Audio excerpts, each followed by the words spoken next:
Bonjour à tous, très heureux de vous retrouver, de retrouver les fidèles à l'artistique pour cette très belle séquence que nous vous proposons dans le cadre de l'Université de l'Océan, en lien avec l'exposition actuellement proposée au Musée international d'art naïf Anatole Jakovski.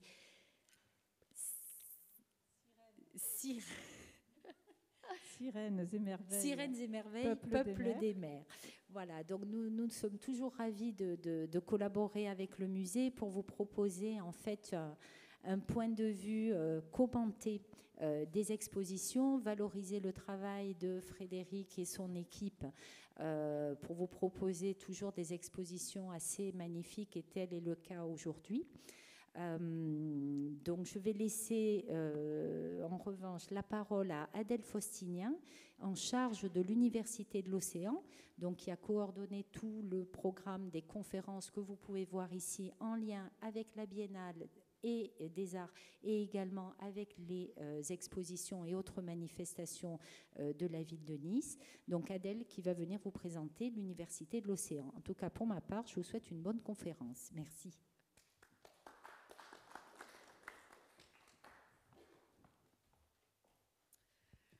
Bonjour, merci Emmanuel. Moi, il me semblait que ton introduction se suffisait à elle-même, mais puisque tu me donnes la parole, comme d'habitude, je vous rappelle juste que dans le cadre de l'accueil à Nice de la conférence des Nations Unies sur l'océan, toute une programmation de conférences et de rencontres se déroule tout au long de l'année, à l'Artistique, au CUM, mais aussi dans d'autres établissements. Vous pouvez retrouver l'ensemble de la programmation sur le site nadiedelamere.nice.fr. Les sujets abordés sont de nature variée, de la culture scientifique, des sciences dures, des problématiques aussi en lien avec des zones géographiques, les relations internationales, l'ADRI. On va accueillir ici notamment un documentaire le 3 juin prochain sur la Polynésie. Donc voilà, n'hésitez pas à aller sur le site et à vous renseigner sur la programmation.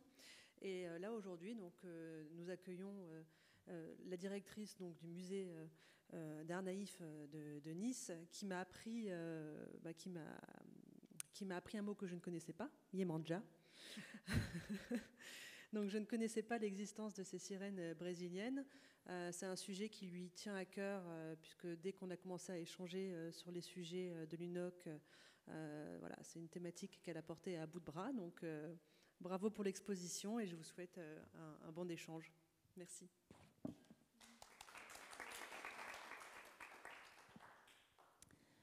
Alors merci à Adèle et merci Emmanuel de cette présentation et puis de l'accueil à l'artistique pour à chaque fois un moment de conférence, d'échange autour de nos expositions et un partenariat puisque en fait c'est des moments que nous organisons et pour tout dire finançons ensemble. Voilà. Alors aujourd'hui, eh bien, je suis très heureuse de vous présenter d'animer plutôt cette table ronde qui s'organise autour de cette exposition Sirènes et merveilles, peuple des mers, comme on l'a dit tout à l'heure, avec deux personnes qui sont présentes dans cette exposition à divers titres, mais en tant qu'artiste en premier lieu. Alors, Monsieur Bernard Vercruys, qui nous vient d'Auvers-sur-Oise, qui vient d'arriver ce matin sur Nice, et Pascal Ehrenval, qui est aussi artiste, qui nous vient, lui, d'un peu plus près, puisqu'il vit et travaille à Vence, et qui, en plus d'être artiste, est aussi commissaire de l'exposition avec moi, c'est-à-dire que nous avons créé cette exposition Sirènes et merveilles ensemble, et dans celle-ci, nous avons des œuvres qui font partie des collections permanentes du musée, et parmi ces œuvres, eh bien, une série dont nous parlerons un peu plus tard, de Bernard Vercruys. Et au fur et à mesure de l'avancée de nos échanges, eh bien, je vais vous présenter un peu plus en détail ces deux personnalités. Alors, je n'ai pas dû faire le bon. Voilà. Donc, vous avez ici l'affiche de l'exposition que nous avons inaugurée le 28 mars au Musée international d'art naïf Anatole Jakowski, qui se trouve à Fabron, et qui était, on va dire, le préambule à la Biennale des Arts et de l'Océan, qui a été inaugurée il y a peu, en prévision de ce grand événement qui s'approche maintenant à grands pas. Voilà.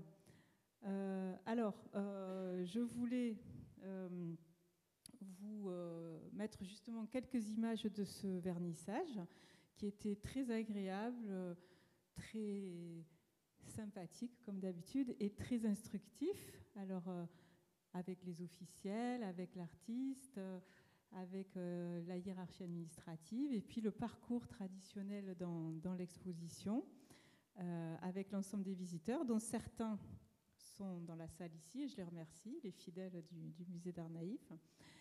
Alors, voyons. L'image ici d'en bas, vous avez une œuvre, vous voyez, qui est en devenir, voilà, et qui fait partie du parcours de l'exposition. Cette représentation de la baie des Anges, nous en parlerons au cours de l'exposition, mais surtout un peu plus tard. Voilà. Alors,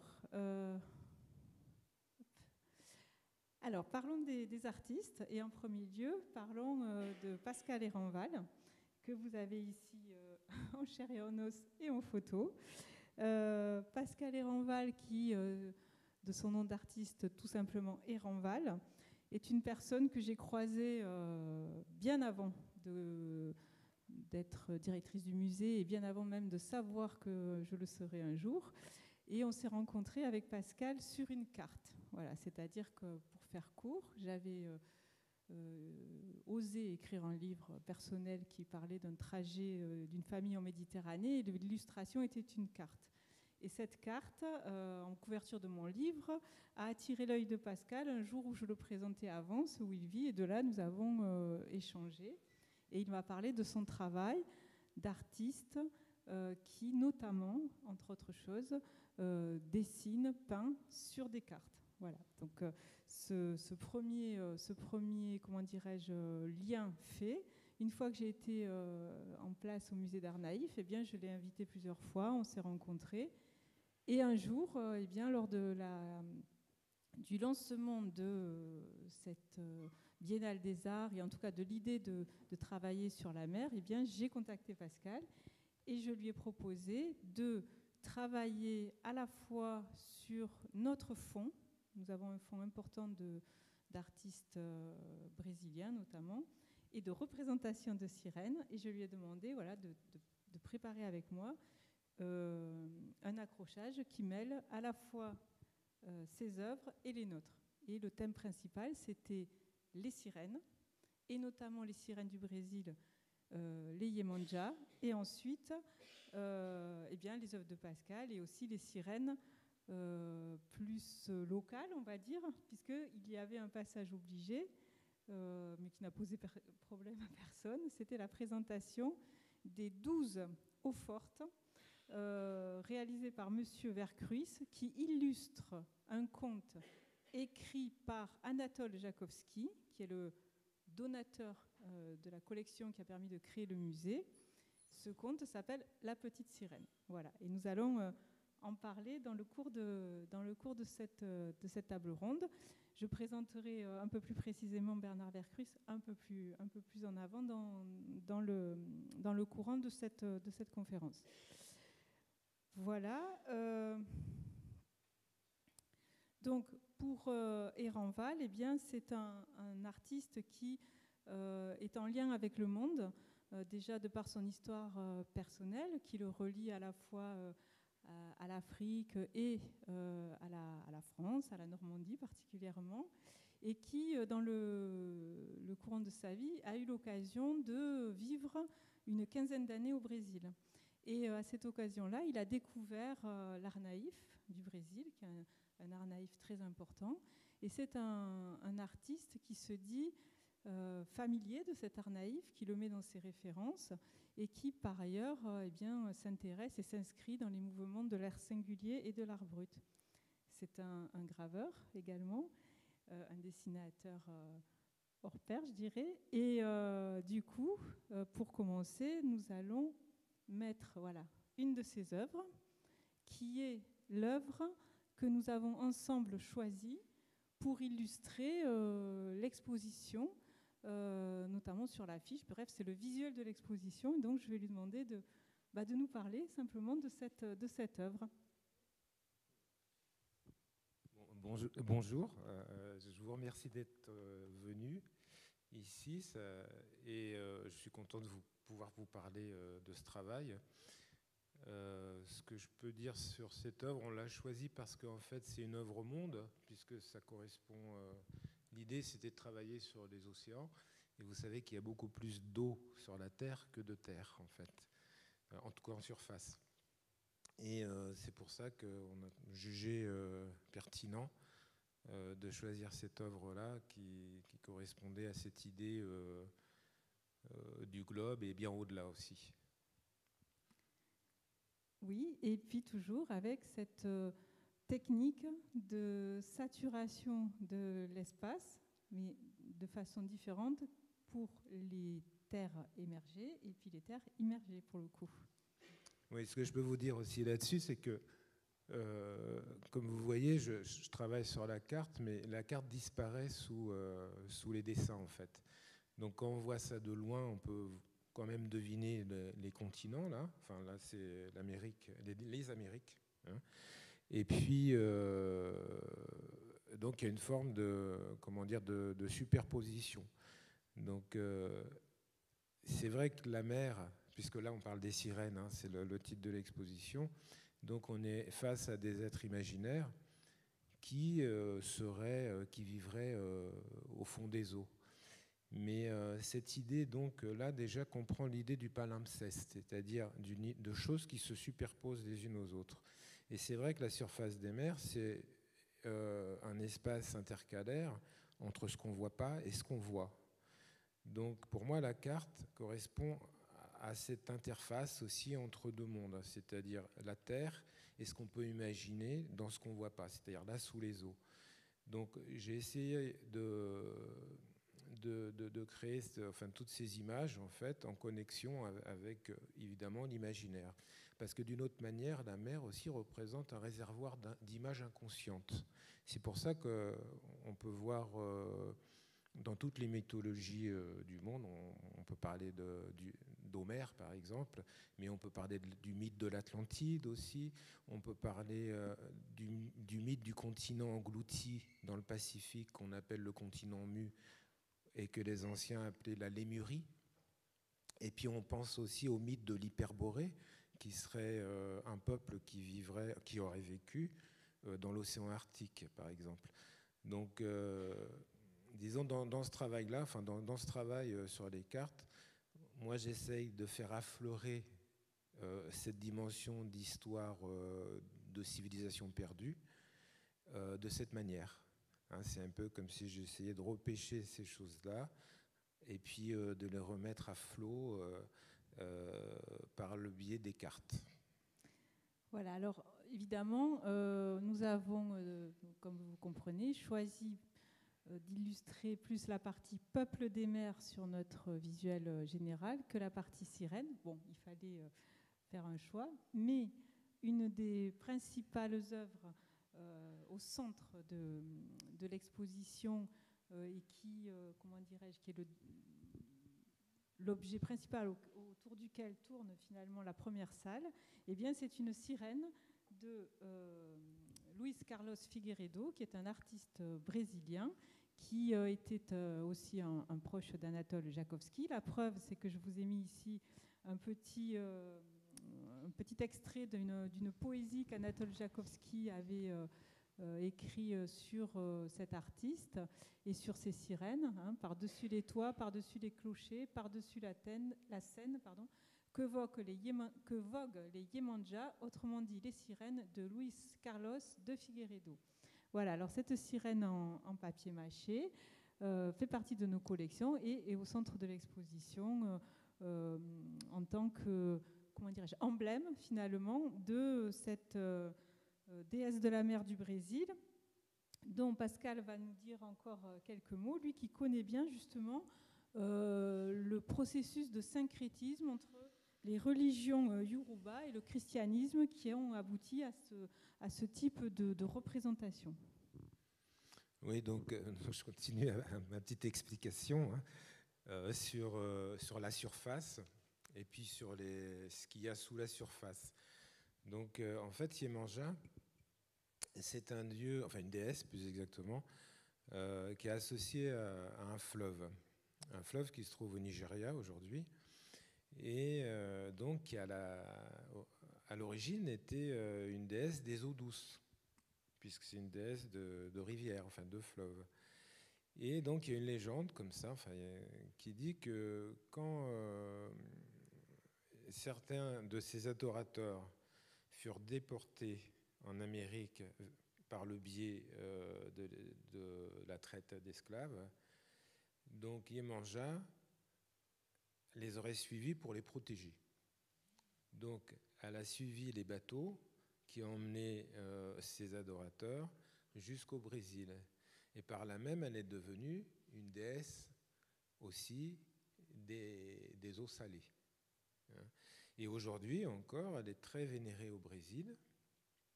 Notamment, il y a une fête tous les ans, le 2 février, à Salvador de Bahia. C'est comme ça que j'ai connu cette histoire-là. Où il y a à peu près 1 million de personnes qui viennent des alentours, de l'intérieur, ici, pour vénérer cette déesse de la mer. Donc vous voyez que, par exemple, évidemment, elle a migré dans l'eau, puisque c'est une sirène, donc elle était sous les eaux. Et puis, ses adorateurs, eux, étaient dans les bateaux qui étaient emmenés. Donc on a encore ce rapport entre la surface et ce qu'il y a sous la surface. Et on pourrait,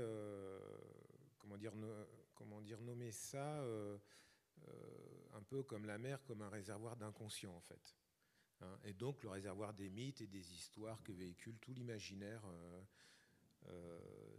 des humains, on va dire. Et puis, au-dessus, évidemment, il y a les voyageurs. Donc dans ce cas-là, en fait, c'était les Portugais. Donc, parce que quand on parle de peuple des mers, moi, je me réfère aussi aux peuples qui sont des navigateurs. Donc c'est vrai que les Portugais, avant tout le monde en Europe, pratiquement, ils sont allés jusqu'en Extrême-Orient, ils y ont fondé des ports, des colonies, par exemple comme Macao, près de Hong Kong, ou alors Timor en Indonésie, ou encore à Goa en Inde. Donc les Portugais étaient très familiers de ces endroits-là, et donc ils ont été amenés à voyager un peu plus tôt que les autres Européens. C'est comme ça aussi qu'ils ont découvert le Brésil, et aussi d'autres terres par le biais de Magalhães, qui lui travaillait pour le compte de la couronne espagnole. Mais donc ça, nous voilà en phase aussi avec donc des peuples des mers, au sens littéral, c'est-à-dire que ce sont des navigateurs. Après, il y a un autre peuple qui m'est cher, parce que moi je descends de Vikings, malgré les apparences, ce sont les Vikings. Donc les Vikings aussi, de leur côté, mais plutôt dans l'hémisphère nord, sont allés découvrir l'Amérique avant les Espagnols, puisque en fait le Groenland a été déjà connu des Vikings bien avant que Christophe Colomb découvre les Amériques. Donc ça, c'est aussi pour les peuples navigateurs. D'autres peuples navigateurs aussi qui sont importants pour le Pacifique, évidemment, c'est les Maoris. C'est les Océaniens, en fait, qui ont peuplé petit à petit toutes les poussières d'îles que l'on trouve au milieu de l'océan Pacifique.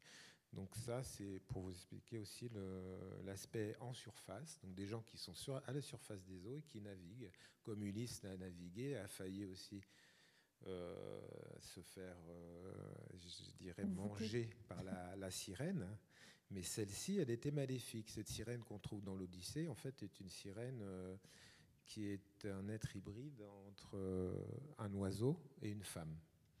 Donc le fameux chant des sirènes, c'est ce chant qui a attiré les marins et qui les faisait naufrager pour que cette sirène les mange. Donc dans notre exposition, et j'ai choisi un petit tableau, je ne me souviens plus du nom du peintre, qui montre cette sirène de la terre. Alors c'est Bruno Eppel, c'est un artiste allemand et qui représente une sirène de la terre. De la terre, je ne l'ai pas mise ici, on ne l'a pas mise dans le PowerPoint du jour, puisque là on a mis que des sirènes gentilles en fait. Voilà. Donc là, pour pas vous effrayer et pour que vous veniez voir l'expo si vous ne l'avez pas encore vu. Voilà. Et aussi, du coup, parmi les sirènes de l'exposition et les sirènes, comment dirais-je, a priori moins inquiétantes, eh bien, il y a la Yemanja de Crisaldo da Assunção Moraes, qui est elle aussi dans la collection originelle d'Anatole Jakowski et qui a la particularité, celle-ci, de voler, non pas d'être dans l'eau, mais d'être dans l'air, dans un halo au-dessus des terres. Voilà. Et donc cette œuvre-là, Pascal peut aussi nous en dire une petite explication en fait pour cette autre catégorie de Yemanja qu'elle représente. Oui, parce que là, en fait, c'est marrant parce que elle est dans le ciel. Donc, du coup, il y a une transposition, on change d'élément. Normalement, elle devrait être dans l'eau, donc sous la surface. Et là, elle est au-dessus de la terre et au-dessus des mers. Et donc là, elle prend une dimension littéralement cosmique, puisqu'elle est entourée d'étoiles. Et la lune, qui est aussi un symbole lié à Yemanja, parce que c'est l'ordonnatrice des marées, donc la lune est très importante pour les eaux. Et aussi, il y a quelque chose aussi qui se ramène à la situation géographique en fait, de cette région du nord-est du Brésil. Les gens l'ignorent souvent quand ils ne connaissent pas le Brésil, mais c'est une région à l'intérieur des terres qui est très désertique, qui est très aride, donc il n'y a pas d'eau. Il y a des endroits, quelquefois, il arrive qu'il ne pleuve pas une goutte d'eau pendant 10 ans.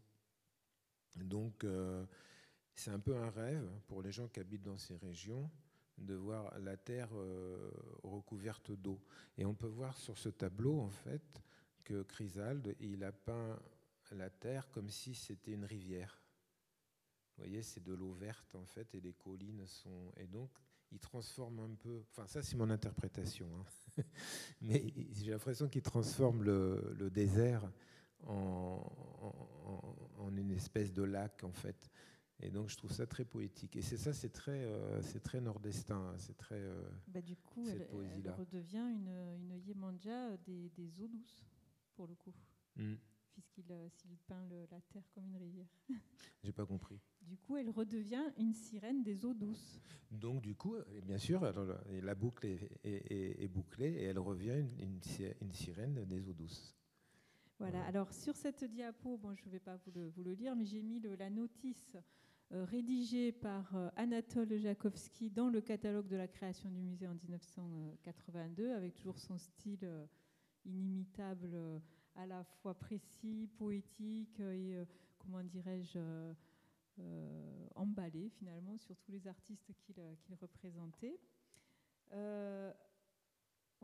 Alors, une autre vue des autres salles de l'exposition pour vous montrer voilà, notre travail qui alterne bien une œuvre de Pascal dont on va parler juste après, des œuvres vraiment du fond d'art naïf, encore une œuvre de Pascal, et puis une œuvre d'art naïf. Et donc voilà, une harmonie de nos collections et de cette proposition de Pascal, avec aussi une représentation de la nature au-delà des sirènes pour illustrer tout cette multitude, cette explosion de couleurs qu'il peut avoir dans les œuvres de ce pays. Alors, je me trompe, voilà. Le tableau qui est ici représenté, qui s'appelle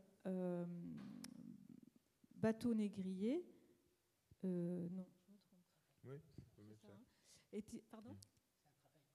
Oui, c'est un gros... Pascal n'a pas peur du détail. Et du coup, c'est un tableau qui est inspiré d'un poème de Castro Alves et dont Pascal va nous parler un petit peu plus. Oui, en fait, on a peut-être l'impression que l'éther flotte sur l'eau. Je ne sais pas si vous voyez ça comme ça. Donc c'est l'idée d'un continent à la dérive, en fait, qui serait un bout du continent africain qu'aurait emmené les esclaves vers le continent américain. Et ça, c'est une idée qui transparaît dans le poète baïanais, donc l'endroit où je vivais à Baïa, qui est très connu là-bas. et qui lui avait pris la défense dès le départ, en fait, qui était pour l'abolition de l'esclavage, en fait. Donc il a fait un grand poème lyrique, dont a été fait un opéra d'ailleurs au Brésil, qui parle de cette histoire-là. Et à un moment donné, qu'on parle cette idée d'un continent qui aurait dérivé avec des esclaves dessus jusqu'aux Amériques. Donc j'ai voulu représenter cela. C'est pour ça que je l'ai saturé de personnages plutôt de type africain. Oui, et puis alors il y en a un, du coup, voilà, au milieu, il y en a un qui est particulier de personnage. Et qu'est-ce qu'il a quelle est l'inspiration de ce... Ah, tu veux dire au milieu de tous ces personnages? Oui, il y a celui-là. Oui, il y en a. Oui, il y en a un. Enfin, et c'est quelqu'un qui me disait, ah oui, il ressemble à Batman. Oui, voilà. En fait, alors il y a deux explications pour ça, parce que en fait, cette image de voir énormément de visages comme ça, cette accumulation de personnes, on retrouve ça tous les ans durant le carnaval. Bahia, c'est un carnaval populaire, donc il y a il y a 2 millions de personnes dans la rue pendant une semaine. Et donc on voit cette multitude, cette foule déferler dans les rues nuit et jour, et ça n'arrête pas. Et donc ça, c'est aussi une image du carnaval, en fait. Et donc dans le carnaval, les gens se griment et se déguisent. Donc de là l'image, cette image de Batman qu'on peut assimiler à un déguisement. Mais il n'y a pas que ça. Parce qu'en fait, cette image-là, c'est associé à la religion afro-brésilienne. Donc la même religion, on va retrouver Iemanjá, qui est une déesse, elle, des eaux marines. Mais donc il y a d'autres dieux qui sont assimilés à d'autres éléments, à d'autres forces naturelles. Et celui-là, qui est représenté comme ça, c'est le dieu des carrefours. En fait, c'est un peu un Hermès africain, c'est-à-dire que c'est l'intermédiaire entre les dieux en général et les humains. Donc il est entre deux mondes. Et donc c'est un dieu de la rue, par exemple. C'est le dieu des voleurs, c'est le dieu des prostituées aussi. Donc il a à voir avec ce monde intermédiaire entre l'inconscient et le monde organisé. C'est un peu un dieu du chaos aussi. C'est pour ça qu'on le trouve, il est très présent dans le carnaval. Il y a beaucoup de gens qui se déguisent comme ça pendant le carnaval. Voilà, alors ici, une vue de la salle suivante dans l'exposition, où nous avons la salle des eaux fortes, avec donc une vitrine sur le côté... Oh mince, pardon, je me trompe. Voilà, ici, qui présente les 12 eaux fortes de M. Vercruis, que l'on a mis en enfilade comme ça, de façon à presque représenter une bande dessinée, en fait. Voilà, c'était l'idée du film ou l'idée de la bande dessinée. Et puis, vous avez une diffusion en continu du conte d'Anatole Jakowski, qui est lu par notre brillante médiatrice, ici présente Marie-Laetitia Antonio, et avec le défilé des eaux fortes reproduites en grand, et à chaque fois un extrait du conte, qu'on n'a pas mis en entier parce que on ne l'a pas écrit en entier parce qu'il est quand même assez long et assez dense, mais il est très intéressant à lire. Et comme d'habitude chez Anatole Jakowski, à la fois très clair et à la fois très mystérieux. Voilà. Alors vous voyez, on a beaucoup travaillé dans l'expo, l'enfilade des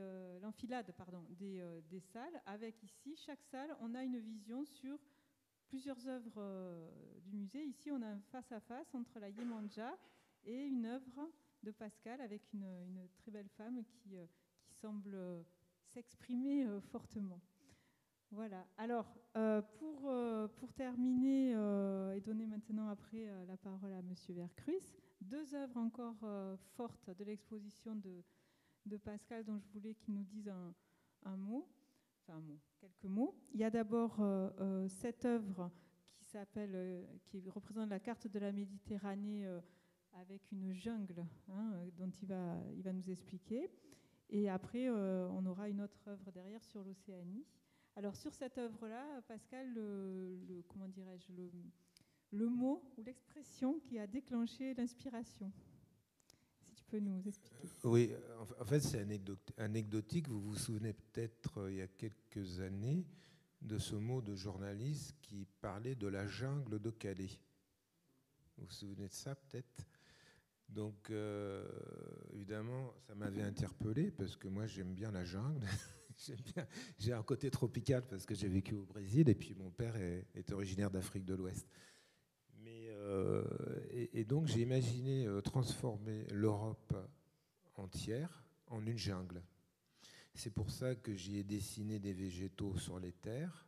Et par contre, en référence aux gens qui essayent de passer par les mers, et donc j'ai saturé les mers avec des personnages. Donc c'était juste une transposition de cette idée-là et qui s'est traduite avec cette carte d'Europe et dessinée de cette manière-là.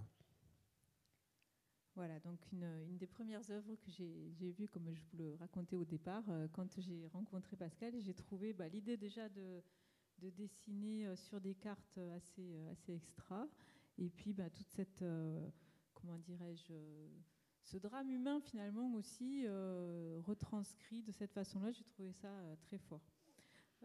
Alors ensuite, voilà. On parlait des peuples des mers, et parmi les peuples des mers que tu as cités, eh bien, il y en a un qui te tient aussi à cœur et qui est un peu représenté par cette carte de l'Océanie. Oui, en fait, c'est une jeune femme maori, donc de Nouvelle-Zélande, donc qui regarde vers l'océan parce qu'elle regardait. C'est une photo. En fait, elle regarde les gens faire du surf sur la plage. Et donc, le surf aussi, c'est une invention maori, donc des peuples des mers. Voilà, donc c'est vraiment l'exposition monde, voilà, avec, on a essayé, enfin en tout cas, de présenter à partir du Brésil, à partir des sirènes, mais de présenter tout le monde entier finalement, et les peuples du monde entier. Alors, cher Bernard Vercruys, d'abord, bienvenue de retour à Nice après quelques années. Donc vous avez ici quelques photos de Monsieur Vercruys avec une image d'une de ses œuvres qui représente un chat, parce que Monsieur Vercruys peint beaucoup les chats, entre autres choses. Et puis vous avez deux images qui le représentent avec, il y a quelque temps, avec Anatole Jakowski, et puis en dessous avec Madame Renée Jakowski. Voilà, parce que monsieur Vercruys connaît Anatole Jakowski depuis bien longtemps, depuis qu'il a 14 ans, si je ne me trompe pas, ou en tout cas, c'est à 14 ans qu'Anatole Jakowski s'est intéressé à lui et à ses premiers travaux d'artiste, puisque le grand-père de monsieur Vercruys, qui s'appelle Camille Van Ift, était peintre et faisait partie des peintres que suivait Anatole Jakowski. Et donc, un jour, il a remarqué un tableau qui était différent. Et ce tableau était de monsieur Bernard Vercruys, qui l'a encouragé à peindre. Et ce qu'il a fait avec succès. Donc, nous avons aujourd'hui vraiment le plaisir. Moi, c'est la première fois que je rencontre en vrai monsieur Vercruys. Et donc, je suis très heureuse. Et par ailleurs, ce compagnonnage, on va dire, avec Anatole Jakowski, a été celui de toute une vie. Et puis au-delà, puisque Anatole Jakowski est décédé en 1983, un an après avoir inauguré le musée, eh bien Bernard Vercruys est resté très proche de Renée Jakowski, dite Kiki, et c'est quasiment un fils pour ces personnes-là. Et donc voilà, nous avons un lien particulier et privilégié entre nous. Et du coup, il y a quelque temps, alors pour faire court, une association qui est en Normandie, qui détient une autre partie des collections d'Anatole Jakowski qui ne sont pas déposées au musée, m'a contacté pour comment dirais-je, éditer, mais de façon pas de façon professionnelle, mais faire une petite édition, voilà, du conte d'Anatole Jakowski, La Petite Sirène, avec les eaux fortes qu'avait créé Bernard Vercruys à la demande d'Anatole. C'est les eaux fortes que vous avez déjà un petit peu vues dans images que j'ai montrées tout à l'heure.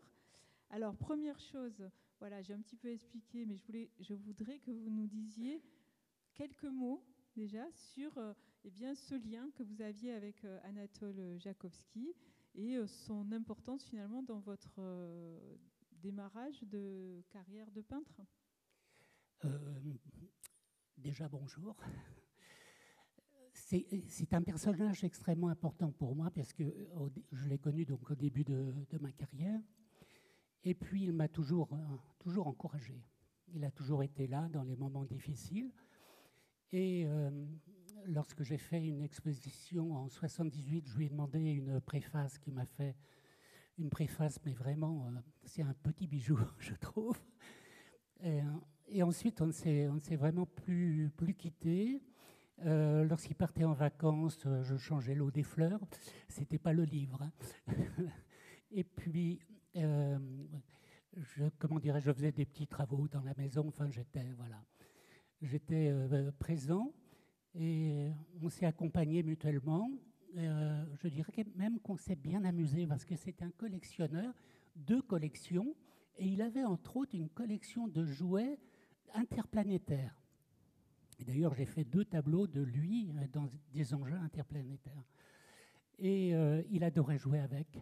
Mais comme il me disait, il n'y a qu'avec toi que je peux jouer parce que sinon les gens ne vont pas me prendre au sérieux. Donc voilà. C'était vraiment un personnage auquel j'étais vraiment extrêmement attaché.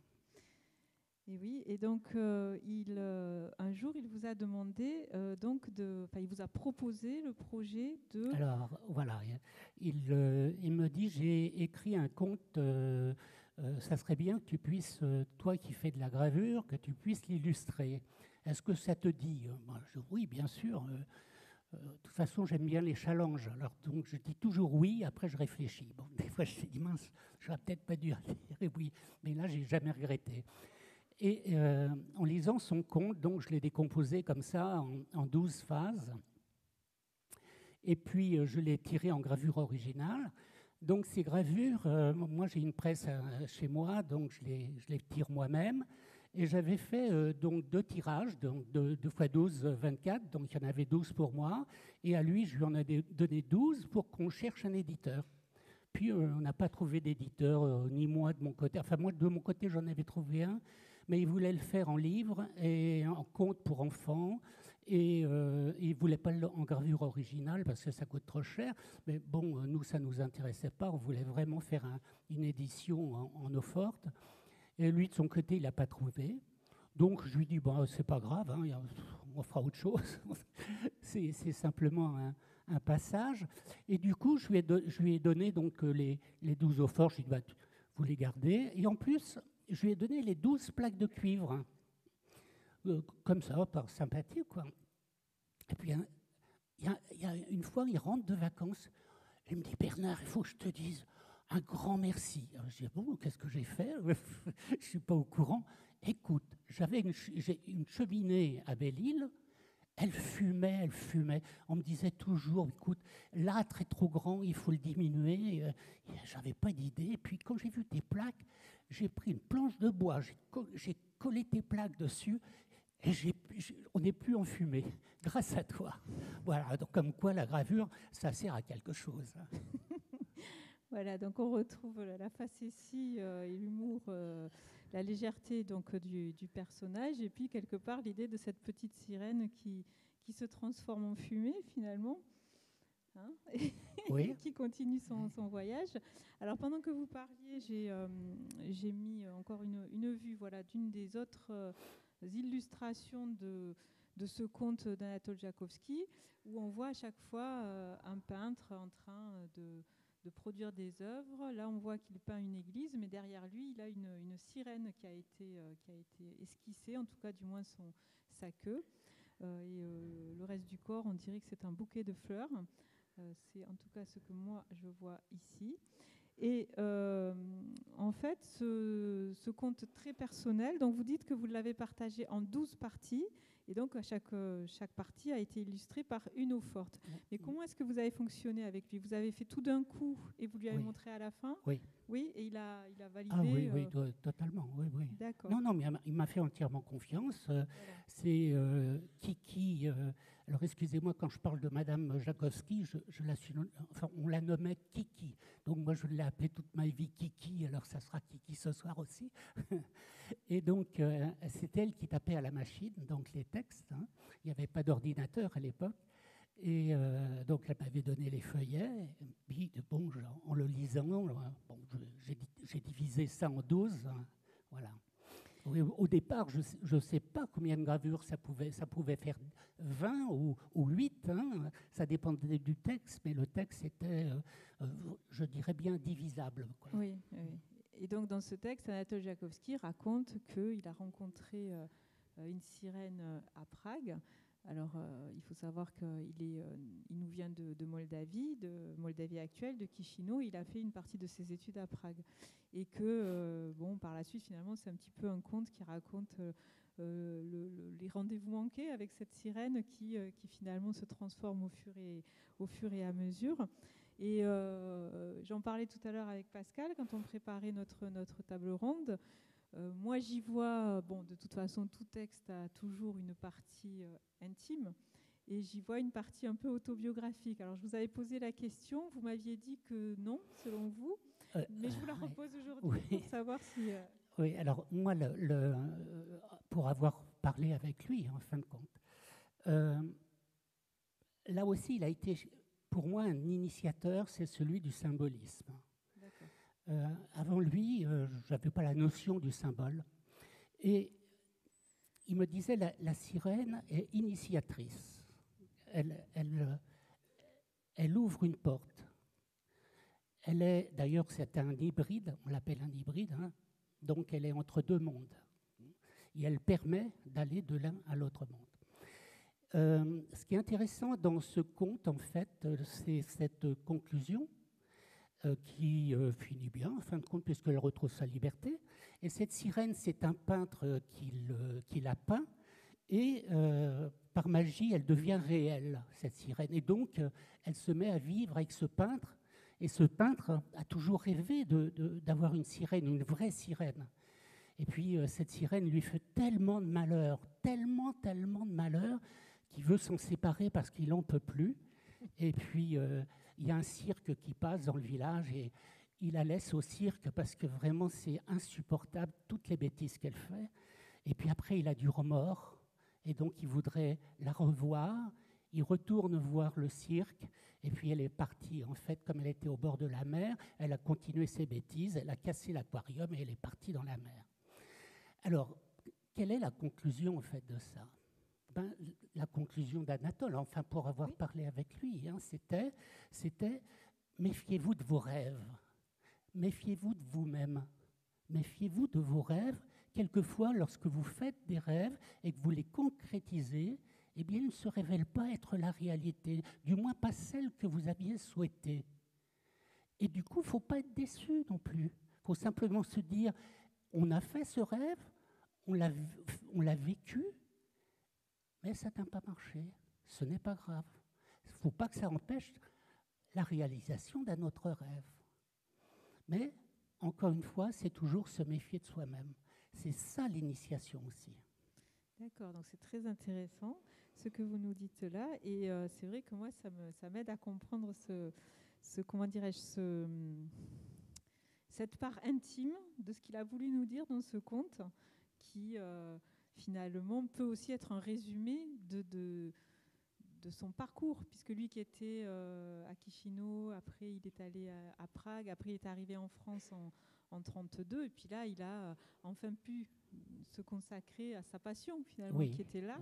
Oui. Il a rencontré Jean Hélion, voilà. Et Jean Hélion l'a présenté avec tout le milieu artistique, et il est devenu l'écrivain des artistes, aussi bien l'abstraction que les surréalistes, etc. Il est vraiment devenu la plume de toute cette avant-garde d'après-guerre. Et quand je parle d'après-guerre, c'est après la guerre 14, hein, entre les 1920 et 1940. Alors, du coup, alors je vais mettre là... je suis allée un peu trop vite. Voilà, un extrait un peu plus long du texte, mais surtout, il y a alors ici, on voit sur une des eaux fortes, le peintre qui tient sa sirène sous le bras, il l'a trouvée au puce. Et la sirène est dite comme un de ces monstres que les Japonais fabriquaient au siècle dernier, se servant d'un corps naturalisé de cabillaud et d'une tête de singe. Parce que finalement, quand on se penche sur l'histoire des sirènes, on se dit que finalement, au départ, elles ne sont peut-être pas si merveilleuses et si enchanteresses que cela.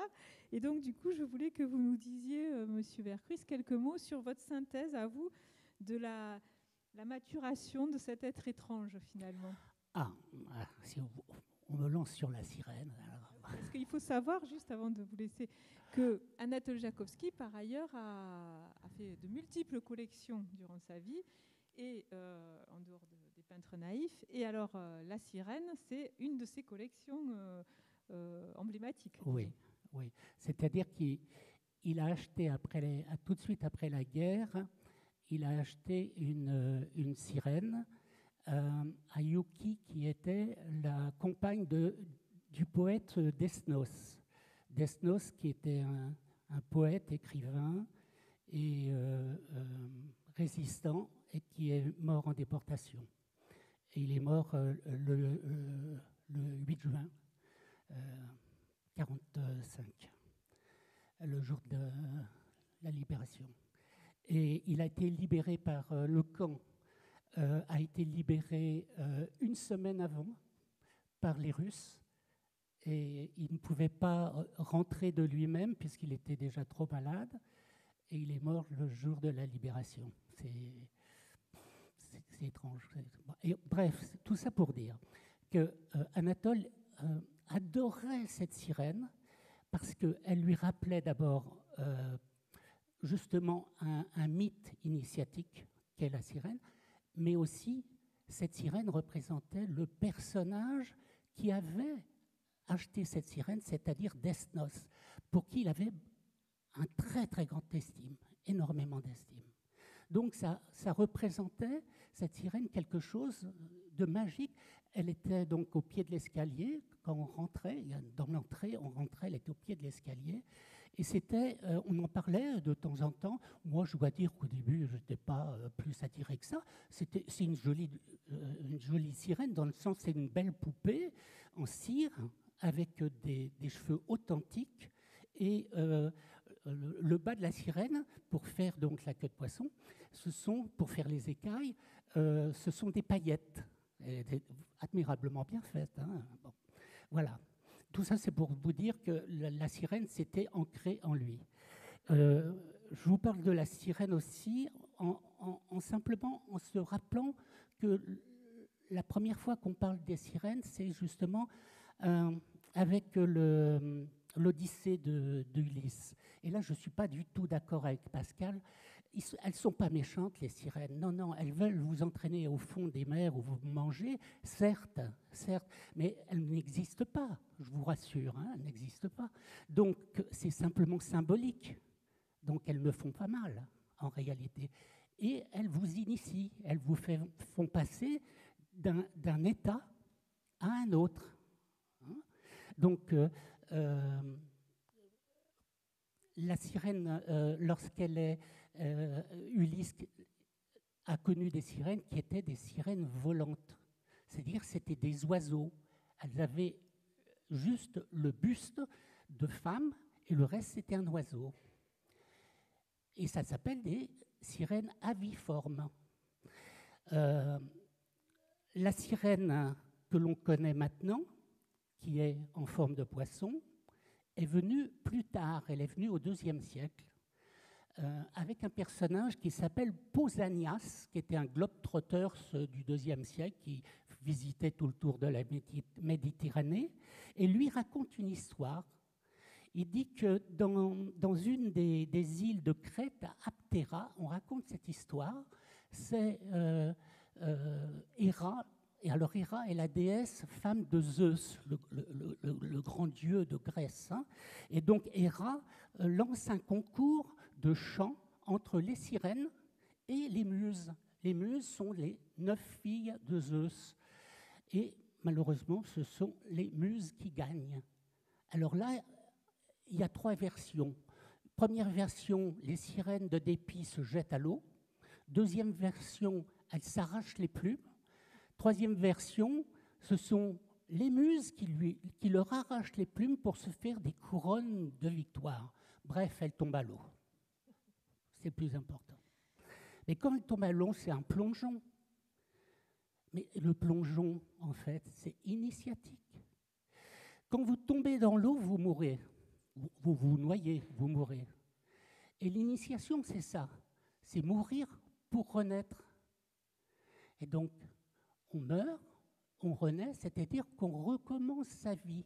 Et quand on recommence sa vie, on essaye qu'elle soit meilleure que celle qu'on vient de quitter. Donc c'est ça l'initiation. C'est la volonté de vouloir changer. Donc on fait cette action initiatique que quand vous êtes prêt à accepter de changer. Si par exemple vous dites « je suis très bien comme ça, moi, je n'ai pas envie de m'améliorer, je suis d'ailleurs parfait, je ne vois pas pourquoi », vous n'avez pas à passer d'initiation. Et d'ailleurs, la sirène ne viendra pas vous chercher, je vous le dis tout de suite.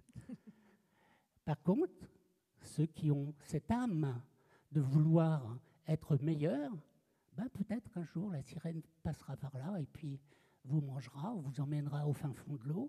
Et n'oublions pas que la mer M-E-R, c'est aussi la mer, M-E, accent grave R-E, c'est aussi de là qu'est né l'homme et les animaux.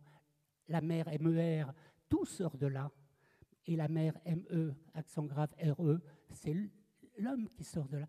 C'est le liquide amniotique. Vous voyez, comme ça se tient. Et elle est aussi, donc la sirène, elle est un être hybride. Encore une fois, être hybride, c'est être deux choses à la fois.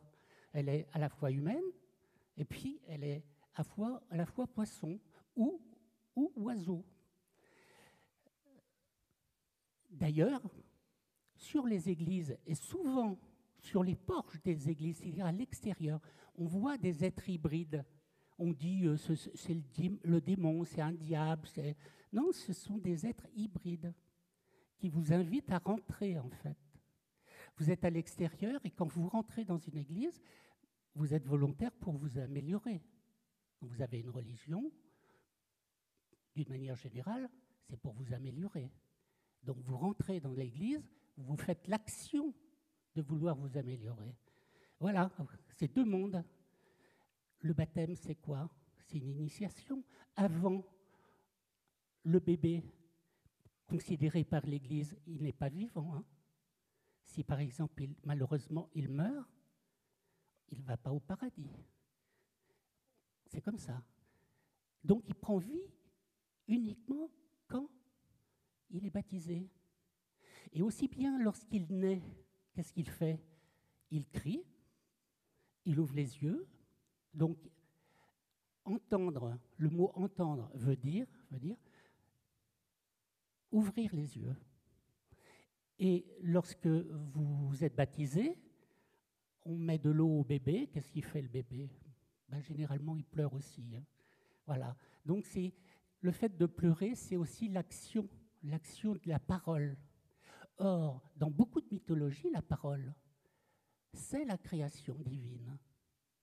Vous la retrouvez chez les Grecs, vous la retrouvez surtout dans plusieurs cultures égyptiennes. Donc la création par la parole est très importante. Et là, on a la création chez la sirène par le chant. Le chant des sirènes vous berce, vous charme. Mais s'il vous charme, c'est que, en fin de compte, elle vous apporte quelque chose. Donc c'est une connaissance qu'elle vous apprend. Elle vous donne une connaissance. Et du coup, vous passez d'un monde à un autre. La musique, c'est pareil. Lorsque vous vous êtes sublimé par une musique, vous n'êtes plus là. Vous êtes en vous. Vous voyez ce que je veux dire? Vous êtes dans deux mondes. Eh bien, la musique est initiatique. C'est pareil. Donc, du coup, alors, pendant que vous parliez, j'ai avancé un petit peu les images et j'ai mis encore deux de vos eaux fortes de sirènes. Et on en a notamment une que l'on voit devant la mer, justement, puisque vous faisiez ce parallèle entre la mer et la mer.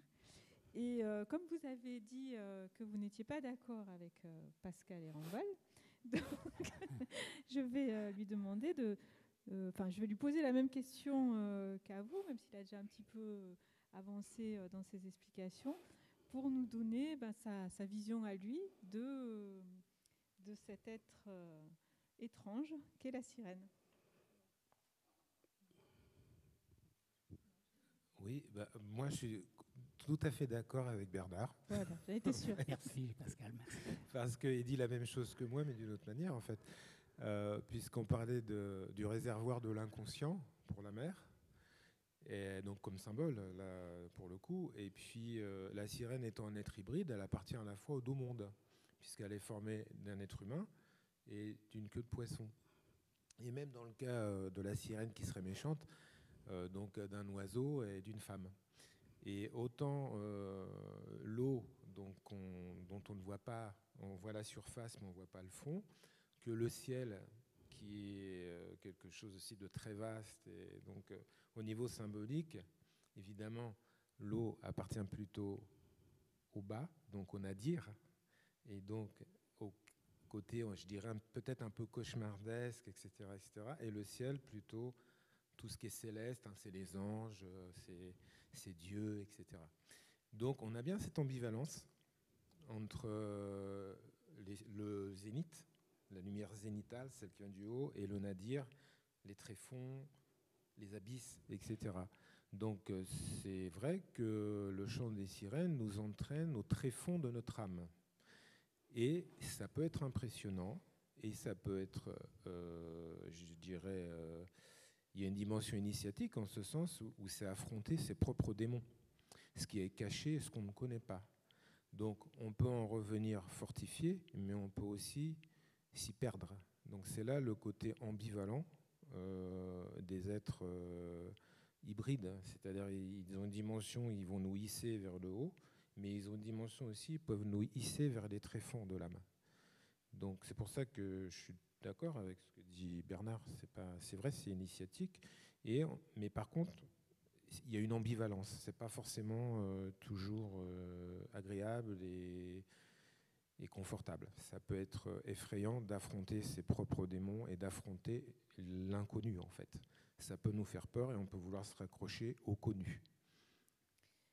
Ouais, donc je conclue juste par là parce que Bernard aussi a fait remarquer que les artistes sont, comme les sirènes, des gens qui sont entre deux mondes et donc qui peuvent nous introduire à cette dimension de l'imagination, du rêve, du songe, de la chimère, et aussi à une dimension aussi qui serait d'un ordre plus transpersonnel et qui irait plus vers le cosmos, vers, je dirais, le côté initiatique, mais au sens d'aller au-delà de sa propre personne.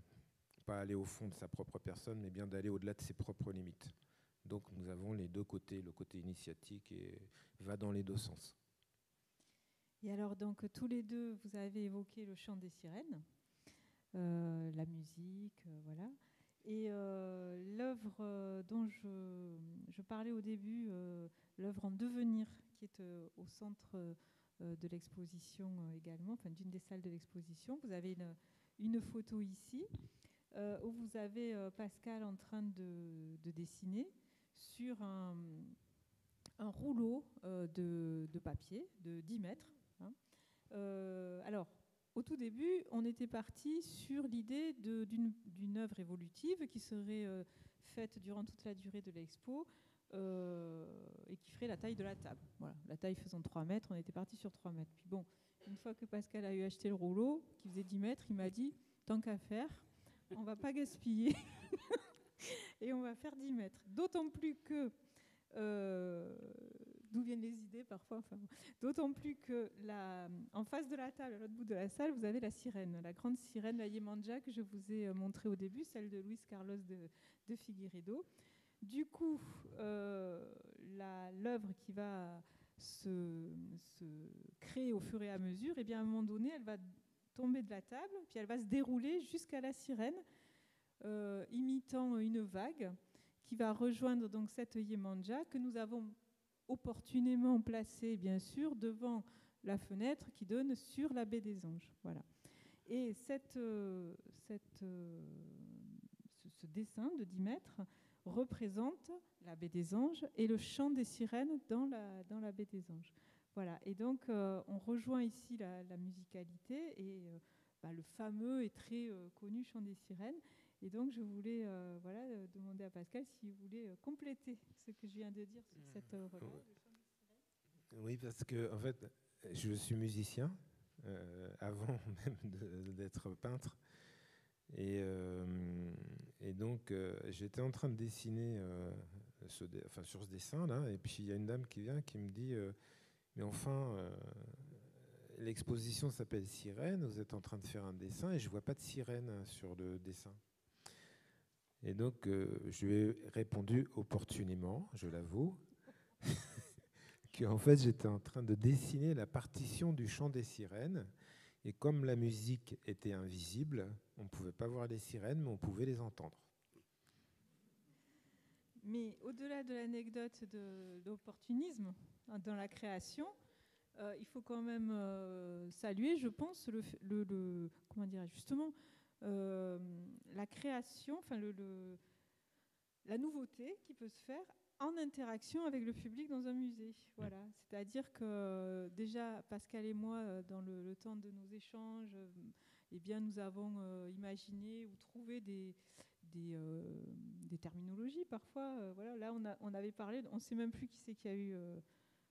qui a trouvé le labyrinthe. Parce que, le labyrinthe liquide. Voilà, oui, labyrinthe liquide, moi j'ai trouvé ça... Ça, c'est une expression au cours d'une de nos conversations qui est revenue, et puis finalement, ça a été retenu par le journaliste, et ça a rebondi sur la lettre qu'on a reçue. Oui.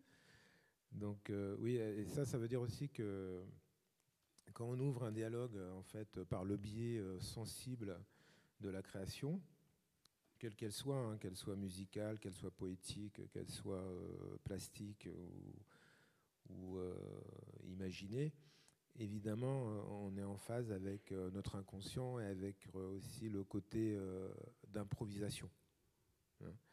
Les meilleures choses arrivent comme ça, y compris chez les scientifiques. Beaucoup de scientifiques trouvent des choses extraordinaires, mais comme ça, par hasard. Enfin, mais c'est pas par hasard, en fait. C'est parce qu'ils laissent aller le fil... comme ça, des choses, et par association d'idées, on arrive à reconstruire des choses complètement qu'on n'imagine pas, en fait. Et ça, c'est un mouvement collectif. C'est pas quelque chose qui appartient à l'artiste en lui-même. En fait, sans les autres, on n'est rien du tout. C'est vraiment quelque chose qui fonctionne dans l'échange et le partage. En fait, la culture, c'est un sport d'équipe. C'est pas quelque chose où il y a le génie qui comprend tout et puis qui va faire ruisseler son savoir sur le monde, etc. Ça, j'y crois pas du tout. C'est pour ça aussi que j'aime beaucoup, d'une manière générale, les arts populaires, l'art naïf, des choses comme ça qui paraissent ne pas payer de mine, qui avancent comme ça discrètement, mais qui en fait sont des choses en fait qui sont le socle commun de nous tous. Et moi, je conclurai par ça, mais en fait, c'est ça l'idée. C'est l'idée que même donc ça me permet d'introduire en fait maintenant un dialogue avec vous puisque vous êtes là. Donc si vous avez des questions ou des remarques, des commentaires, n'hésitez pas à nous en faire part. Oui, on va sans doute passer aux questions du public. Je voulais juste, Bernard, savoir si vous vouliez dire encore quelque chose par rapport à ce... Alors, il n'a pas encore vu l'expo parce qu'il est arrivé ce matin, en fait. Voilà, donc nous la verrons demain ensemble au musée. Et bon, j'imagine que ça va vous faire... Ça fait un petit moment que vous n'êtes pas venu au musée. retrouver cet espace et comment dirais-je, cette intimité en fait avec Anatole et René Jakowski, que vous surnommez Kiki. Et je dois quand même préciser que M. Vercruis est aussi un important donateur du musée, puisqu'il a donné près de 300 œuvres au musée qui ont fait l'objet d'une exposition en 2005, œuvres dont nous nous occupons, qui sont à la fois dans la collection permanente, comme le tableau de Anatole Jakowski dans sa navette spatiale qui s'appelle Kiki. Il y a marqué Kiki sur le bord de la navette spatiale. Bref, d'autres œuvres un peu plus espiègles, certaines, avec des cyclistes tout nus sur des vélos. C'est un autoportrait, vélo-portrait, ça s'appelle. Vélo-portrait. Voilà. Vélo-portrait. Vous m'aviez pas reconnu. Non, j'avoue que mais ça doit être marqué autoportrait, voilà. Et donc c'est toujours un grand plaisir de découvrir vos œuvres et puis de se plonger dans les détails et de voir à la fois votre humour, votre liberté, votre précision et puis votre poésie. Oui. Vous avez aussi un tableau qui représente la Terre, oui, qui s'ouvre comme un œuf, et j'apparais. Voilà. Et le titre du tableau est Un imbécile de plus. Voilà. Dans le décalage qui rejoint un petit peu cette idée de des plaques de cuivre qu'Anatole avait utilisées pour réduire, empêcher que sa cheminée ne fume. Voilà, c'est un petit peu aussi le côté de ne pas se prendre au sérieux, mais en même temps de le faire très sérieusement. Oui, c'est exactement voilà. ça. Oui. Je vous remercie vraiment infiniment du fond du cœur, ainsi que pour le t-shirt. Oui. Voilà, parce qu'avec un chat sirène. Voilà. Et donc, vous qui venez d'Auvers-sur-Oise, qui est bien connu pour un autre peintre que je n'ai pas besoin de vous présenter. Et puis, je remercie infiniment Pascal Evranval pour notre toujours aussi fluide et aussi intéressante collaboration et les échanges. Voilà, ce matin, on a passé 2h30 ensemble pour préparer ce rendez-vous et c'est toujours des discussions passionnantes. Voilà, la parole au public si vous avez des questions.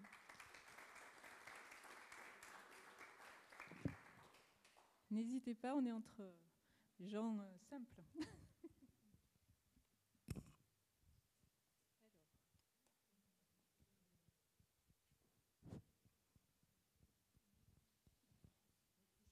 D'accord.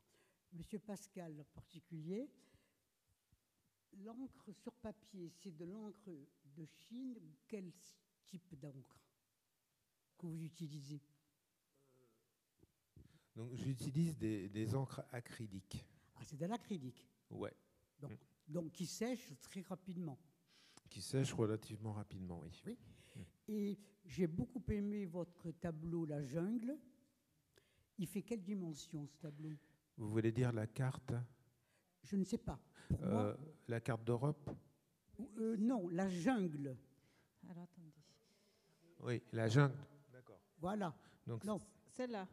Ça, c'est voilà. la carte d'Europe. Je ne me souvenais plus du titre, mais vous avez parlé du signifiant La Jungle de Calais. Voilà. Oui, c'est ça. Donc ça, c'est une carte Michelin, une carte routière, comme on peut voir sur le côté. On voit et ça doit faire à peu près, moi je dirais 1,10 m sur 90 cm quand elle est déployée, dépliée. Et puis celle qu'on peut voir au musée est beaucoup plus grande parce que c'est une reproduction.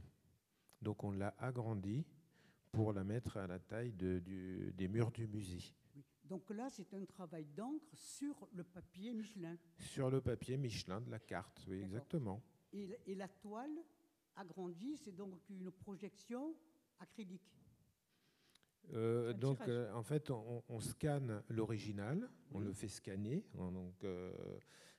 Et puis après, à partir du fichier numérique, on peut l'agrandir autant de fois qu'on veut. D'accord. Et donc, pour répondre à votre question précisément, oui, c'est de l'encre, mais c'est de l'encre d'imprimerie, là. D'accord. Donc là, c'est de la technique qui soutient une grande poésie. Voilà. Ça, voilà, c'est vous dire. Mais à mon avis, il y a trop de techniques pour terminer. Voilà, c'est mon avis personnel. J'ai pas compris. C'est-à-dire que l'artiste, vous êtes couvert par la technique après. Donc, je crois que mais j'irai voir votre exposition. Je crains que ça perde un petit peu. Oui, non, parce que en fait, la technique de l'artiste est dupliquée. Oui, mais ça, c'est notre époque. C'est comme quand on regarde sur notre téléphone une photo. Je conçois qu'on puisse avancer avec son temps. Mais moi, je préfère quand ça reste un petit peu figé. Alors, moi aussi, je préfère effectivement, quand je le fais, c'est sur du papier. Mais en même temps, c'est du papier qui est déjà imprimé. Donc, puisque la carte, c'est déjà une impression mécanique. Hein. C'est pas des gravures. Les anciennes cartes, effectivement, étaient faites avec des véritables graveurs qui gravaient des plaques, ancraient la plaque et puis imprimaient sur du papier. Oui. Ça, c'est des techniques anciennes. Mais si vous voulez, l'avantage de la technique, parce qu'il y a des inconvénients et des défauts aussi à ça, c'est que ça permet de partager la chose avec plus de personnes. Donc c'est plus une question de partage. Vous avez la photo qui permet de partager, de diffuser. Mais la photo, c'est une technique aussi. Ah oui, mais elle est quand même assez primaire comme technique. Pas tant que ça, non. C'est récent, vous savez. Moi, j'ai remarqué que bien souvent, sur un tableau, la photo révèle des éléments qu'on n'avait pas vus, des couleurs, bien sûr. Des finesses. Je parle en tant qu'épouse d'un peintre, voilà, qui est décédé, mais pour ça que je peux me permettre de vous poser des petites questions, voilà. D'accord. Donc la photo, je me suis aperçu que très souvent, elle révélait des petits éléments que l'œil nu n'avait pas vus, mais ça reste quand même sobre comme technique, la photo. Oui. Pas, on scanne, bon d'accord, je sais que les éléments d'imprimerie d'il y a 20 ans ou 30 ans ont disparu, ça je sais.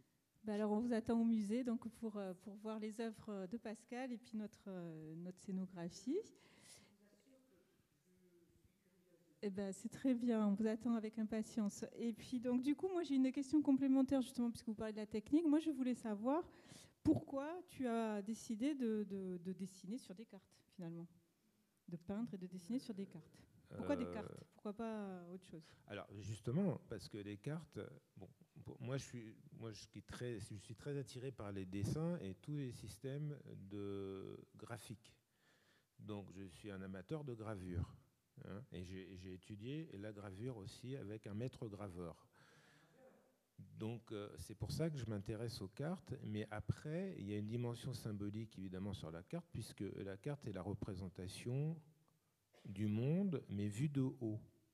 Donc là, on parlait tout à l'heure de l'axe zénital et le nadir. Hein. Donc en fait, quand on s'élève en avion, par exemple, on voit le monde de haut et donc on le voit en plan.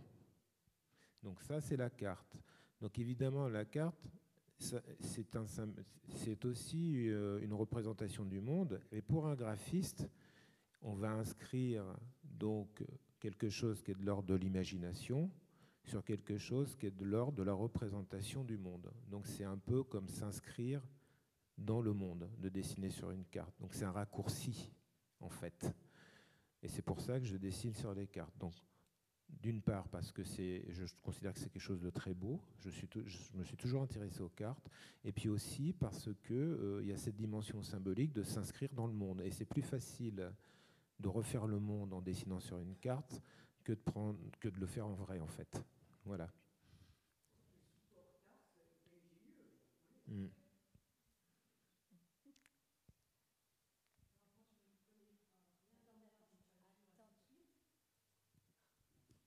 Oui, je ne connais absolument rien à la peinture en vrai. Hein.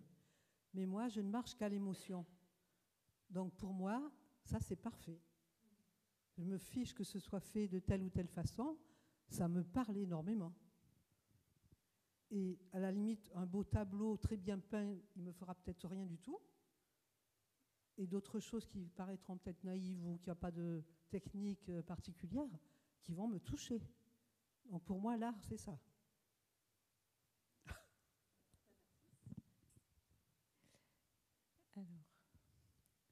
Alors moi j'ai une autre question pour Bernard Lercruis, parce que donc vous avez, on a parlé de vos dessins d'autoportraits en vélo, mais vous avez dessiné des cyclistes, vous avez peint même des jockeys, enfin bon. Mais il y a quand même les sirènes, on a l'impression que c'est quand même une dominante, et puis après les chats. Et donc jusqu'à arriver à cet être que vous avez créé, il n'y a pas que vous peut-être, mais qui est encore une hybridation entre le chat et la sirène. Alors voilà, est-ce que vous pouvez nous en dire un petit peu plus sur cette nouvelle créature que vous avez inventée? Oui, en fait, c'est un peu mon parcours. En gros, j'ai toute ma première époque, comme je considérais que je ne savais pas dessiner, surtout pas faire un trait droit. Donc, je faisais une courbe. Et je me suis rendu compte qu'en faisant une courbe, c'était quand même très joli. Et donc, je faisais des maisons dansantes comme ça. Ça m'évitait d'essayer de copier. Vous voyez, je créais vraiment quelque chose. Et j'ai appelé ça à mon époque Beaujolais, alors que je ne buvais pas du tout, mais parce que mes maisons et mes villages chantaient, quoi. Ils étaient en train de danser. Et il est arrivé un moment où, au contraire, j'ai commencé à savoir faire un trait droit, et tout est devenu très droit pendant une époque. Ça m'a lassé d'ailleurs, j'ai trouvé ça trop rigide, mais je me suis rendu compte que je savais le faire. Donc je suis passé à autre chose, et surtout, j'ai connu mon épouse. Alors vous allez dire, quel est le rapport? J'y viens. Et mon épouse était d'une famille à chat, et moi j'étais d'une famille à chien. Et en appartement, comme nous nous sommes mis en appartement, c'est plus facile d'avoir un chat qu'un chien. Et j'ai appris à connaître le chat.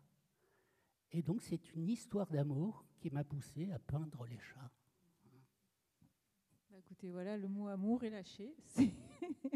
Donc, voilà, si vous n'avez pas... il y a une question. Oui, je voulais juste vous demander, il y a un personnage qui m'intrigue beaucoup sur votre travail, c'est le personnage qui est bandé. Bandé. Personnage bandé. C'est sur les œuvres d'eux? Oui, sur l'œuvre qui est au tableau, là. Oui, comme si c'était... Ah oui, celui-là. Ah, oui. Ici, voilà. Alors justement, est-ce que quand vous avez... Parce que là, il y a pas mal de visages quand même. Oui. Donc, c'est vrai que je suis intriguée par ce personnage. Mais est-ce que quand vous dessinez ces visages, vous avez une idée, enfin, je ne sais pas, un personnage en tête, enfin? Pas forcément. Généralement pas. En fait, ça relève plus... en fait, c'est plus un travail sur la forme en général. Donc je pense en tant que forme, sans forcément, au départ, quand je le fais, en fait, c'est plutôt quelque chose qui relève d'une intuition esthétique comme ça, où je vais faire des formes qui vont se combiner les unes aux autres. Après, il se trouve qu'il y a du hasard là-dedans, il y a une forme d'aléa qui fait que quelquefois je reviens dessus parce que ça ne me plaît pas. Donc il est possible que je sois revenu là-dessus et que j'ai bandé le visage parce qu'il ne me plaisait pas. Peut-être, je ne sais plus, hein, parce que en fait, il y a longtemps que j'ai fait cette œuvre-là, doit dater de 2016. Hein. Donc, mais je ne sais pas si ça répond à votre question. Oui. Si vous avez l'occasion, il faut venir au musée voir Pascal en train de dessiner, justement, parce que là, il est à la fois très concentré, à la fois il aime beaucoup expliquer au public ce qu'il est en train de faire. Et moi, la photo que j'étais avec lui, il m'a expliqué qu'il y avait des formes qui revenaient, que c'était parfois des animaux, parfois des personnages, etc. Et puis que, en fait, ça venait un peu de façon intuitive. Enfin, j'espère que je ne dis pas de bêtises, mais non, c'est ça. Et puis il y a aussi une question, en fait, comme je vous dis, ce qui m'intéresse aussi beaucoup, c'est la calligraphie. Donc je me suis toujours intéressé aux écritures, mais qui utilisent des images, par exemple comme dans les hiéroglyphes égyptiens, par exemple, ou alors les pictogrammes mayas. Donc il y a beaucoup d'écritures qui sont entre le signe et l'image. hein. Donc moi, je travaille beaucoup comme ça. Donc, au fil des années, j'ai développé une espèce d'abécédaire, d'alphabet, comme ça, où il y a des formes, hein, qui reviennent beaucoup. C'est ce qui fait qu'il y a cette maîtrise à force de la répétition. Et puis ces combinaisons qui finalement, vous savez, on n'a que 26 lettres, mais pourtant on peut écrire des millions de livres avec ces 26 lettres. Et ben, c'est un peu pareil à ce niveau-là, mais avec du dessin. Hein, vous savez que, par exemple, les idéogrammes chinois, qui fonctionnent un petit peu comme ça quand même, qui sont entre le signe et la lettre, il y en a plus de 1000 pour à peu près savoir écrire. Mais on peut les multiplier, et les lettrés chinois, ils ont des dizaines de milliers, ils inventent en fait des nouveaux caractères. Donc moi je procède un peu comme ça. Il y a un rapport à l'écriture avec ma manière de faire. Donc ce qui explique la répétition aussi, c'est le fait que je sois musicien. Et nous, en tant que musicien, on travaille effectivement avec peu de notes, mais qui vont se combiner d'une manière à l'infini, à l'horizontale, c'est ce qu'on appelle la mélodie, quand c'est successif, ou à la verticale, la dimension verticale. À ce moment-là, c'est l'empilement des notes les unes sur les autres, et ça crée l'harmonie. Et on va retrouver ça dans ma manière de faire dans les tableaux. C'est pour ça que j'ai appelé le dessin bleu, là, une partition. Parce que moi, c'est...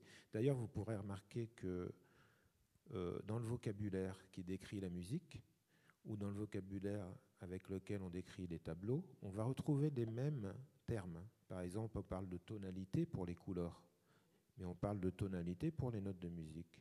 On va parler de rythme, on va parler d'harmonie, on va parler de texture, etc., etc. Donc vous voyez qu'il y a des points communs entre la musique et la peinture aussi. Et moi, c'est très présent chez moi parce que je suis aussi un musicien. Ce que disait aussi Frédéric aussi par rapport au fait que j'aime bien avoir un rapport direct avec le public, c'est aussi parce que je suis musicien. Je joue de la guitare et de la basse. Donc ce rapport avec le public, pour moi, il est important. En fait, il est essentiel. Pour moi, il n'y a pas de musique s'il n'y a personne qui écoute, et il n'y a pas de peinture si personne ne les regarde, en fait. Je peux faire un rapport avec la sirène et la musique. Pythagore, par exemple, alliait la sirène au temple de Delphes, le temple d'Apollon. Et il disait que la sirène était comme l'oracle de Delphes et pouvait prévoir éventuellement. Mais surtout, il alliait la musique avec le nombre des chiffres. Ça s'appelait la tétractix. C'était son truc, Pythagore. Donc, Pythagore parlait déjà des sirènes et il l'associait à la musique. Et Platon aussi a mis, par exemple, dans Cratyle, dans Phèdre ou dans La République, il parle des sirènes également. Donc, vous voyez, les sirènes ont déjà de bons auteurs qui les défendent. Et je compléterai avec le fait aussi que les Grecs parlent de musique des sphères, parce que l'univers a un son aussi. Et donc là, ça nous ramène aussi à ce que je disais, l'analogie entre la musique et la peinture, ou les formes, c'est qu'en fait, la lumière est aussi une vibration. Mais c'est une vibration beaucoup plus haute que la musique, mais la musique aussi, c'est une vibration de l'air. Donc on est bien sur des ondulations, on est bien sur la mécanique ondulatoire, etc., etc. Donc physiquement, la musique est reconnaissable parce que c'est une vibration. Hein, tout le monde connaît, si on se met à chanter une note et qu'il y a une guitare dans un coin et que c'est la même note, la guitare elle va se mettre à vibrer si on chante la même note. Hein, donc il y a une communication par la mécanique ondulatoire au niveau physique. Et ça marche pour la musique, pour les sons, l'acoustique donc, mais ça marche aussi pour la lumière, parce que la lumière est aussi une vibration très subtile, mais c'est aussi un phénomène vibratoire. Moi, j'ai juste une remarque par rapport à votre travail qui m'a fait penser à l'expression écriture automatique, un petit peu. Et quand je vois, tout à l'heure, nous avons visité l'expo et vous êtes tombé un peu en arrêt devant un tableau de Martine Doitier.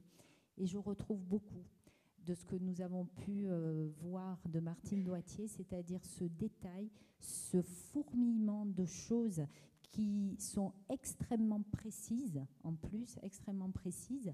Et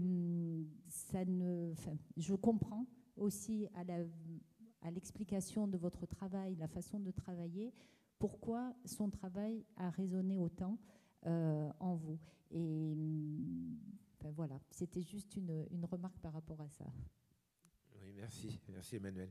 Je voulais faire remarquer aussi que par rapport à ce que disait Bernard, la plongée dans les abysses de soi-même, faire face à ses démons, etc. Donc là, on rejoint la notion qu'on a dans le surréalisme d'écriture automatique. Qu'est-ce que ça veut dire, écriture automatique? En fait, ça veut dire laisser affleurer ce qui n'est pas encore connu vers le connu, vers la lumière, etc. Donc c'est ce phénomène-là qu'on va retrouver effectivement chez pas mal de poètes surréalistes, mais en général chez les peintres et les créateurs, que ce soit des écrivains, que ce soit aussi des musiciens. Et on verra, moi par exemple, il y a un peintre qui m'impressionne beaucoup, que je connais, que tout le monde connaît, c'est Jérôme Bosch. Je ne sais pas si vous voyez, c'est un peintre flamand. D'ailleurs, il y a beaucoup de gens qui disent que c'est peut-être pas une personne, mais que c'était juste un atelier. Donc c'était plusieurs personnes. Et donc on a, je ne sais pas si vous vous rappelez du tableau qu'on appelle le Jardin des délices. Oui, bien sûr. Donc vous voyez que c'est un tableau en 3 parties, même en 5 parce que c'est un rétable. Ça veut dire que c'est un tableau qui est comme un placard, on peut le fermer. Et en fait, sur un côté, il y a l'expulsion du paradis. Au milieu, c'est le jardin des délices, c'est-à-dire une forme de purgatoire, on va dire. Et puis à droite, c'est l'enfer. Et donc là, on est bien face à quelqu'un qui se plonge dans les abîmes de l'inconscient, le côté cauchemardesque, infernal, etc. Et en même temps, de l'autre côté, il y a le paradis. Et au milieu, il y a le purgatoire qui correspond en fait à notre vie présente, c'est-à-dire les plaisirs, les douleurs. Mais en fait, c'est un mélange, en fait. Et donc, on voit bien aussi que chez des artistes comme ça, on a bien ce côté d'aller chercher dans les profondeurs des choses et à les ramener à la surface. Des fois, c'est dans les profondeurs, des fois, c'est dans la hauteur. On peut aller les chercher en haut aussi, puis les ramener sur terre. Donc, on a bien cette notion d'écriture automatique dans mon travail, parce que c'est vrai que je suis assez sensible à ça. Donc, c'est un rapport aussi avec ça. Bon, ben ce sera le mot de la fin.